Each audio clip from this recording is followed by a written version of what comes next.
আব্দুল্লাহ, লোহাগড়া নড়াইল থেকে বলছি। আজ আমার মায়ের সাথে ঘটে যাওয়া একটা কাহিনী বলছি। ঘটনাটি সম্পূর্ণ সত্য। আমার মা তখন ষষ্ঠ শ্রেণীতে পড়ে। একদিন তিনি বড় চাচার বাড়িতে বেড়াতে গিয়েছিলেন। চাচার বাড়ি ছিল গ্রামের ভিতরে। আমার মা রাতে বসে পড়ছিলেন। মা এক রুমে একাই ছিল। পড়া শেষ করে ঘুমাতে যাবেন, এর মধ্যে মনে হলো বাইরে কয়েক সেকেন্ডের মধ্যে বিরাট ঝড় বয়ে যাচ্ছে। তবুও মা কিছু সময়ের মধ্যে ঘুমিয়ে পড়লেন। রাত তখন 11:30 দিকে। কিছু সময় পর মা ঘুমিয়ে পড়ল। রাত 11:30 দিকে মায়ের ঘুম ভেঙে গেল এবং মায়ের একটু টয়লেটে যাবার প্রয়োজন পড়ল এবং তিনি বের হলেন।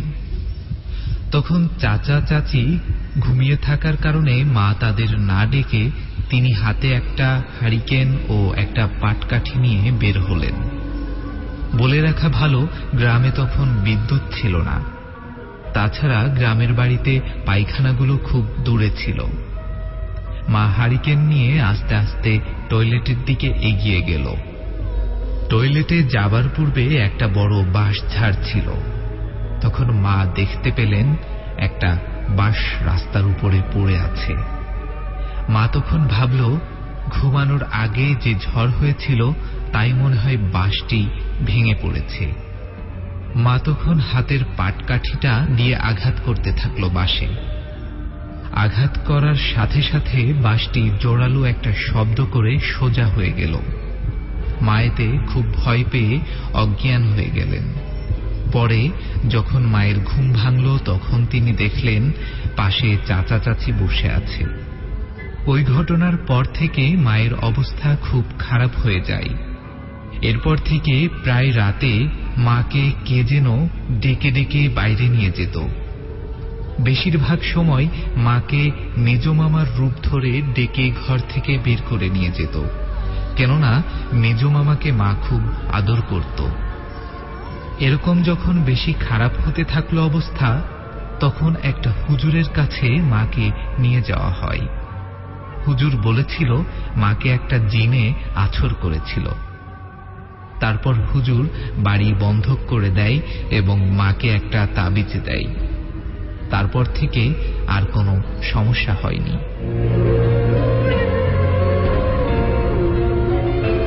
আর হ্যাঁ, আরো একটি কথা বলে রাখি যে একটু আগে যেই ঘটনাগুলো আমরা জানলাম, এই ঘটনা কিন্তু গ্রামে বিভিন্ন ক্ষেত্রে বিভিন্ন জায়গায় কিন্তু ঘটেছে এবং আপনারও হয়তোবা এরকমটা শুনেছেন যে বিভিন্ন সময় ভুল রাস্তা প্রদর্শন করে বা এটা বলা হয় যে বিভিন্ন ধরনের বিড়াল বা কালো বিড়াল এরকমটা নির্দেশনা দেয়। অনেক সময় আমরা কিন্তু বিশেষ করে যে সকল গ্রামে আপনারা থেকেছেন, যে সকল শ্রোতা বন্ধুরা গ্রামে থাকার অভিজ্ঞতা আছে, সেই সকল বন্ধুরাই জানেন যদি বাড়ি থেকে বাজারটা একটু দূরে হয় তখন কিন্তু অনেক সময় ভৌতিক অনেক ঘটনার সম্মুখীন হতে হয়। গভীর রাতে যদি বাজার থেকে বা কোনো কাঙ্ক্ষিত স্থান থেকে বা দূর থেকে যদি বাড়িতে ফিরতে হয়, সেই বাড়িতে ফেরার পথে অনেকের সাথে অনেক ধরনের ঘটনা ঘটে। অনেক সময় সামনে আচমকা কালো বিড়াল বা সাদা বিড়াল বা অনেক সময় কালো কুকুর বা একটা এমন ধরনের প্রাণী আপনার সামনে আসে, সেই প্রাণীকে আপনি কখনো এর আগে দেখেননি। সেটা না কুকুরের মতো, না বিড়ালের মতো, না আপনার পরিচিত কোনো প্রাণীর মতো।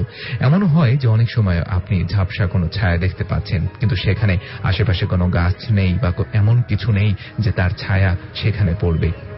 অনেক সময় হঠাৎ করে আপনার রাস্তার সামনে বাঁশ যদি পড়ে যায় বা বাঁশ ঝাড় থেকে বাঁশটা যদি হেলে মাটিতে নেমে যায়, বা তখন কিন্তু সেই বাঁশের উপর দিয়ে আপনি কখনোই যাবেন না, কারণ এর আগেও অনেক ধরনের ঘটনা আমরা বিভিন্নভাবে বিভিন্ন জায়গাতে শুনেছি।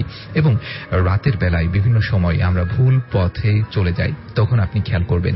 এই মুহূর্তে যে সকল বন্ধুরা আমাদেরকে শুনছেন তাদেরকে উদ্দেশ্য করে বলছি যে আপনার পিছন থেকে যদি কেউ একজন আপনার পরিচিত বা আপনার আপন মানুষ যদি আপনাকে নাম ধরে ডাকে বা আপনাকে ইশারা করে, তাহলে আপনি কিন্তু সেই পরিচিত মানুষগুলোকে দেখেই তার দিকে চলে যাবেন না।